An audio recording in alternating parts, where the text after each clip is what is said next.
Hey everyone, welcome back to my workbench. We did a poll maybe about a week and a half ago, and the question basically is what would you like to see more of? Is it a reshell, which is a pretty straightforward process, or more kind of like a refurbish? I'll be honest, it was pretty much a landslide about the refurbishing, but it was enough to where it's just like it makes sense to do both. I just happened to get about 7 Game Boy Advances at the time, and here's like a couple others that are in the pile for me to go through. And I happened to run across this one that actually could use a reshell. So you can see, I mean, the shell is honestly not too bad of shape, especially for a pink one. A little dingy, but we could clean that up. It's grungy by the buttons though. But most notably, the reason that we're going to reshell this one is somehow whoever had this, the plastic tabs broke here. So there's literally nothing, even if I got a battery cover for this, there's nothing that it would actually hook into. What I've already done here is there's 7 screws. So there's like 1, 2, 3, 4, 5, 6, and then there's a Phillips head right there. I've already taken those out just to make this a bit of an easier process. And so yeah, we're just going to go through a reshell today, and we're going to go ahead and refurbish the board though, get this out of the shell of course, and I've got here an orange shell that I've been holding on to for a little bit to do something fun with, and I think this will finally be it. The tools I'm going to be basically using are, I've got some isopropyl alcohol here that it's like I always keep handy, Q-tips, you never know when you're going to need a whole bunch of those, oh my, toothbrush, we've got a tri-wing screwdriver. That's what the 6 screws were in here. And then this one usually here is black, and it's always a Phillips head. So I've got one of those too. And the motherboard inside is a Phillips head. So we'll take care of that. And I've got just like a bin over here to the side that I'm going to start putting parts into. So this one is a little dirty, but it's like now that I've already got the screws off of it, there we go. You can see the shell comes off really quite easily. And yeah, it's just like that's even stuck in there. But I'm just going to take those parts and put them off to the side for now. Because it's like we're not, I'll clean those up later and I'll show you a little bit about that, but I'll save that for another video. So what I've done is there's 2 shields or here, they're kind of like side pieces. There's the 2 buttons and they just kind of, you just pull them out. There's the power switch that you can see is actually just like a, kind of like a front that's for like the actual power switch that's inside. And as far as like we've gone so far, that's about it. What I will show you here is this is referred to as a bail. Right here is like the ribbon cable. You want to be pretty careful with that. That's the display. So if you use like your thumbnail, you can push up on that bail real quick there on either side. And what that's going to do is it's going to release that ribbon cable. You can see how both of those are lifted up now. We'll make sure they're all the way. And we're going to use a Phillips head screwdriver and take out, it's got 2 screws, 2 Phillips heads right there that hold the motherboard down. Sometimes you'll see this third one. I don't always though, and I'll be honest, I don't know why I don't always see that. It's infrequent enough that I can't think that people are taking it out and just not putting it back. I find this is pretty handy. I've got this kit. I personally like having individual screwdrivers for the different types and sizes rather than switching out tips. I found this really cool kit. I'll leave a link to it in the video, but it also has a magnetic tip. So for the most part, if you get something out, usually, well, it's not going to, of course, it's going to prove me wrong this time. Usually it'll like magnetize and come right out. So that's super helpful. Okay, so there we go. We've unsecured the board, and so we just lift up a little bit, and I'll show you what's going to happen. We've got that ribbon cable, just pulled a little bit, and it popped right out. That's pretty stiff. Like I said, it is basically durable, but I wouldn't want to mess with it too much, just because that is not replaceable. And here we'll see, here's the inside of the board. It's like we've got the display actually here. These are like the membranes for it. And we're going to be replacing these. You can see these are pretty gunked up. So I'm just going to take all those parts off to the side. Now the one that's always tricky, and it used to throw me off, is got the buttons, that's here. But there's actually a light pipe. It's really difficult to see, but you can, it's right there.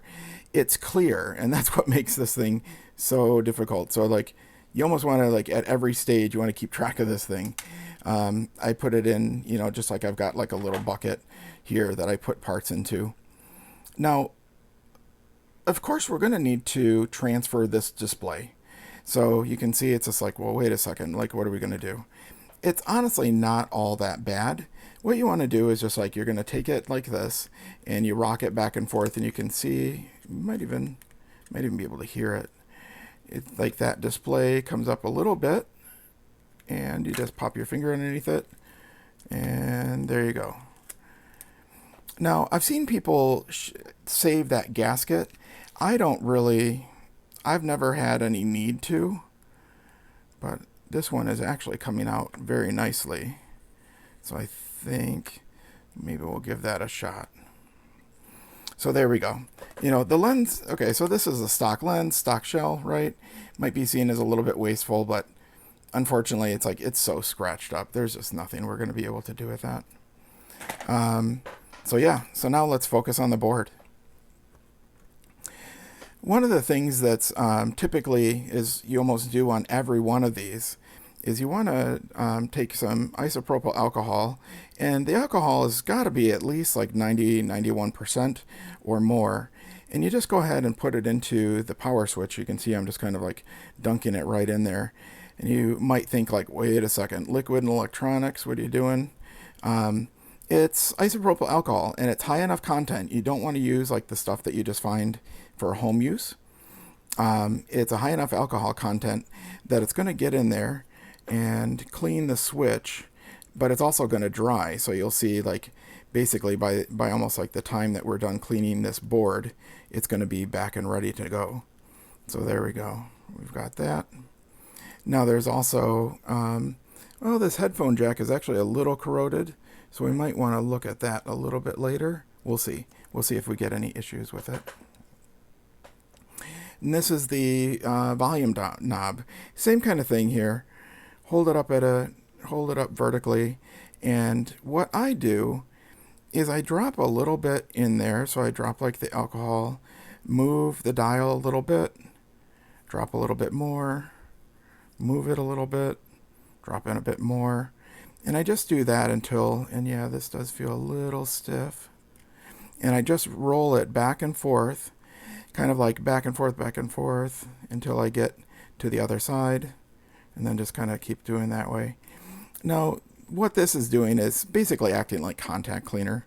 It's getting in there, just getting some of the debris out of there, or helping it like loosen up at least. And when you're just like rocking the switch back, or the dial back and forth, just kind of helping like get that back into contact a little bit. Ooh, this is fun. So you can see here too, I don't always know how this happens, but you can see the speaker gets pretty dirty as well.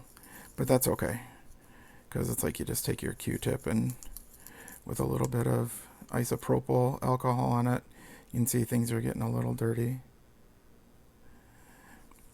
And whenever I dip the isopropyl, the Q-tip back into the isopropyl, you'll probably notice I'm like switching it around. What you don't want to do is like dipping the dirty cotton swab back into your alcohol. You want to try and keep that alcohol clean, especially when you're starting to work with other stuff, such as, this is just dirt, but there's like, you're going to be working with like battery corrosion and stuff like that, so you don't want to do all that. See, there we go, that's pretty good. There's also the actuator switches. Now, one of the things that I've not done before, but I saw recently on the Retro Future with Elliot, which is a great channel, by the way, I highly recommend checking that channel out, is he would actually take these rubber pads out of these clicker switches and clean those up, and then put the switches back, or the kind of like this rubber cover back on. I've not done that before, and I've always still had good results. It's not to say that it wouldn't work well, but I think it's something I'm just going to try to be less invasive on this one before I actually try and do an experiment of, you know, taking out those rubber pads and trying to put them back in. Another area here, it's like those, that was just kind of dropping in. These are all the contacts for the button. So this is your D-pad. These are your contacts for the D-pad. Start and select, you can even see it says right there. And this is like your A and B buttons. So we've got all that there. Now typically what you do is you just go ahead and you'll see, no, it's not. These are fine. You can see how shiny these are. These are really fine. But still, what I'm doing is, and this I do on every board, I just go ahead and get out that isopropyl with a Q-tip and go over everything. Now there's something else though that I've seen. Let's see, this is some kind of this like gunk on there.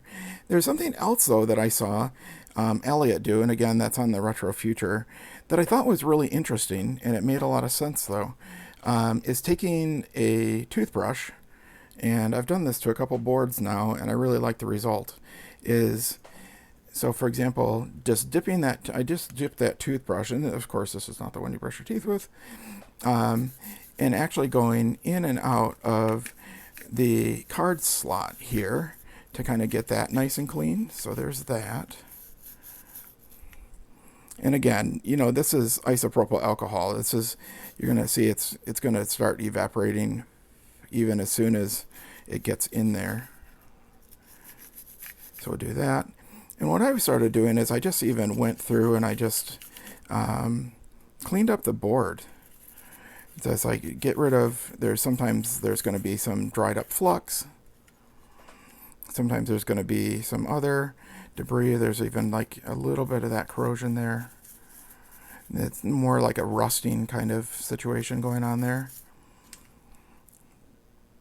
One of the other areas I felt like the toothbrush did a good job is this connector here.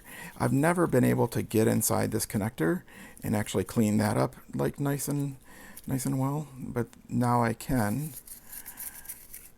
And again, it's like, if you, this is not going to be doing so much on this board, but if you had one where there was more dirt and debris built up on it, this is certainly like something that's going to do a great job of cleaning that out. But yeah, like I said, I saw this on the Retro Future, and I thought that was actually like a really nice tip. You can see here the isopropyl alcohol is already starting to evaporate off of it. So good. We're good with that. So now, we are going to set this aside now, and I'm not going to need that anymore. So just to make sure I don't spill it, I'm going to put the cap back on the isopropyl. And here we go. Here's like the orange shell. This is from our own website. It's just the orange one. It's one of my favorite colors, so I figured, why not? And it comes like this, and it's more wrapped up than this. I've already gotten it opened. We've got some buttons here, the plastic actual buttons. Got some screws here, that sort of thing. And then, of course, a sticker for the back and the front lens. This is a plastic lens. For what I'm doing, this is just fine. We have glass lenses, and there are different colors and things like that. It's more just personal preference. Depends on what you want to do. So, I'm going to open this up and pop this face down. Now, to make it easier, I'm just going to set these to the side and get that out of the way. And you can see these are a little bit slightly different color, but that's okay. That's just like what we're looking to do.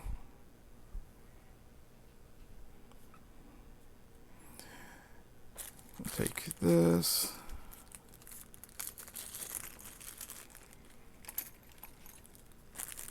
You see here, this is actually that light pipe showed back up again. This one's actually a little milkier colored, so it might be even easier to keep track of, which is not a bad thing at all. And I'm going to pop this button in here. Now, the one thing that this kit doesn't have, and not all of them do, is the membranes. But that's okay though, because we can just reuse the membranes that came out of this one. And that's what I'm going to be doing here on this, at least just like temporarily to showcase this. So let me go back to my parts here. And I'm going to pop that down right there. So we got those Buttons back in here. And by the way, these buttons, they have little flanges on them so that you can't put them in the wrong way. So that's nice. That's really convenient. And also like these membranes, you can see there's a giant post there, smaller post one there. You can see this membrane is a small post there, small post there. We got the start select button, so we'll get that going. And now here's the thing. You can buy aftermarket membranes, but they really do end up feeling different. I never really noticed it before, but then when I started getting into more of the modifications and things like that, didn't really need to get into that. It just, I don't know, you can tell the difference. There's a little bit of a feel. I'm actually not going to use that gasket again. It's not really required. So what I'm going to do is I'm going to place that. I place it towards the top first. And the reason is it's notched down here at the bottom. And you can see that here. So when you align it to the top here and then slide it in that way, you can see that's really secure. It's not moving anywhere anyways. So there's that. These, yeah, I'll put those back, but I'm going to put them back in just a minute. And here we go. We've got our board. It's still drying out a little bit, but that's okay. That's what I'm using is 91% isopropyl alcohol. So it'll be fine though. So there's a little notch on the speaker, and you can see it right about there. And that lines up in there. So sometimes what I do is I will kind of like hold things in a way that it's gonna align with that speaker first, and then everything else is gonna come in. And you just gently want to make sure that it's like seated well.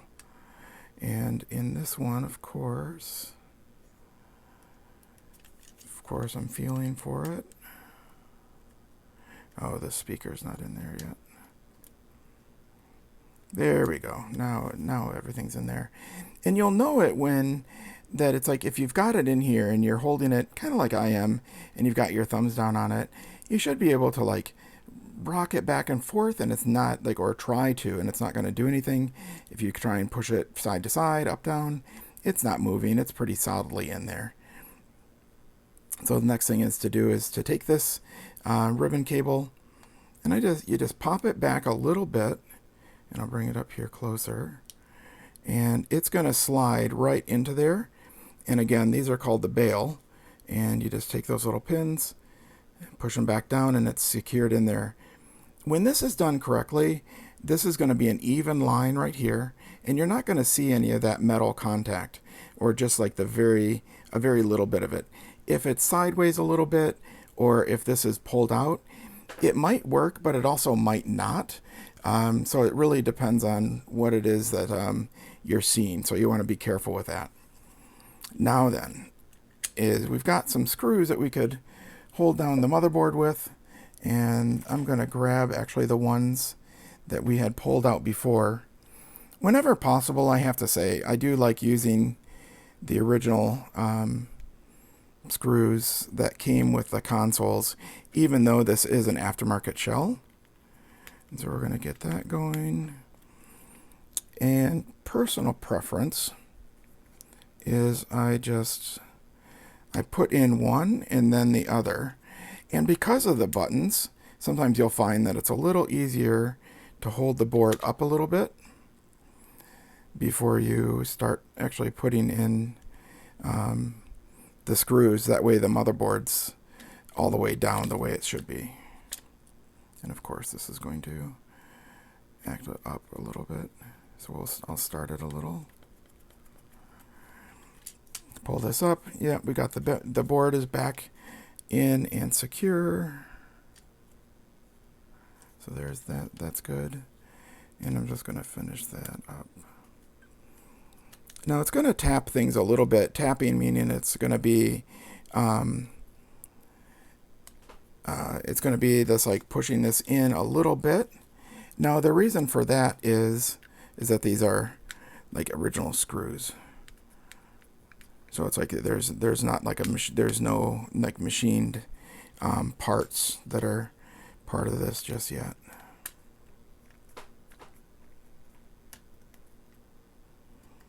And just a little bit more. There we go. And actually just a little bit more on this side too.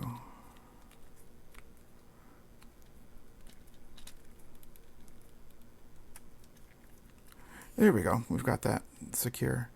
So now then we can flip this over and you can see we're starting to get back to where we were here as far as like setting the system and having it look pretty nice here. Just make sure we tighten everything up.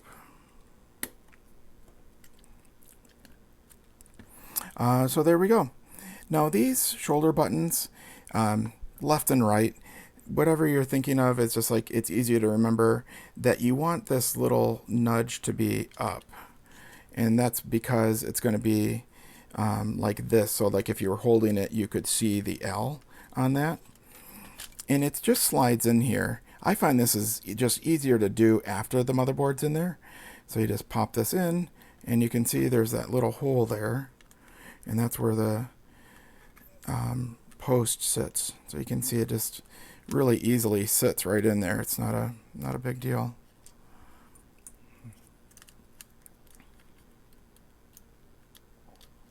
I'll get that one in there too. No, those are going to be like really loose. Don't worry about it. They're going to get tightened up once the shell gets all put back together. And we'll put these shoulder bars. Now these are all the ones that came with the aftermarket shell here.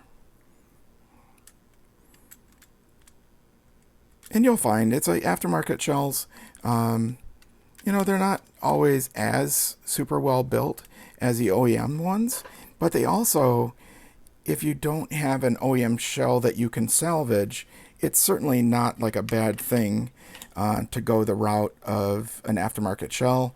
And especially if you're going to customize things, like I feel really much more able to do that with an aftermarket shell because I'm not worried about like maybe, I don't know, quote unquote, ruining like an actual Nintendo shell. And we'll see here, actually, oops. One of the things that I failed to put in here was the power switch one. So let me pull this out.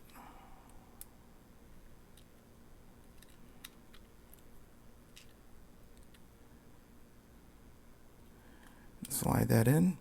And that, for the power switch, that actually, that little notch catches over that so that it's like, if you push that back and forth, it's going to do a little bit of that like rocker motion there. Oh, and there it is. I was actually looking for this gray one, which is what I wanted to use. There we go. Right on. Okay, now this is going to be super easy. So long as these battery contacts here, the battery terminal contacts, are still standing straight up, you should be able to just kind of like line this up and drop it right on. There might be a little finagling that's needed, but you can see here, that's actually, I'm just holding it together with my fingers, and it's not too bad. It looks like there might be a little play here, but let's hold it. Yeah, and that's just due to like the way that I've got this. Oh, there it goes. I heard that snap a little bit, so we just needed to like line it up a little. And that's what you'll honestly find is that it's sometimes just as simple as kind of like wiggling the shell around a little bit to get it to lock in. Now those motherboard screws went in a little rougher than I wanted them to. So I'm going to use one of the screws that came with it. It's going to be more lined up with that. So there we go. There's the Phillips. And usually these aftermarket screws are almost all Phillips, and yeah, they are. You'll see though, I used one of the shorter silver ones for where that black Phillips head screwdriver came out of. But you see here, we've got, oh, we get one extra. We've got 6, 7 of these longer screws. And so those are going to be those 6 that we put on the outside here. So what I'm going to do is go ahead and put those in. And this is another thing that I do with these, is I find that I will kind of counterbalance. I try like left, right, top, bottom, that kind of stuff. And what I'm trying to do is just make sure that the shell is not all the way secured on one side, and that might impact the way that it screws in on another.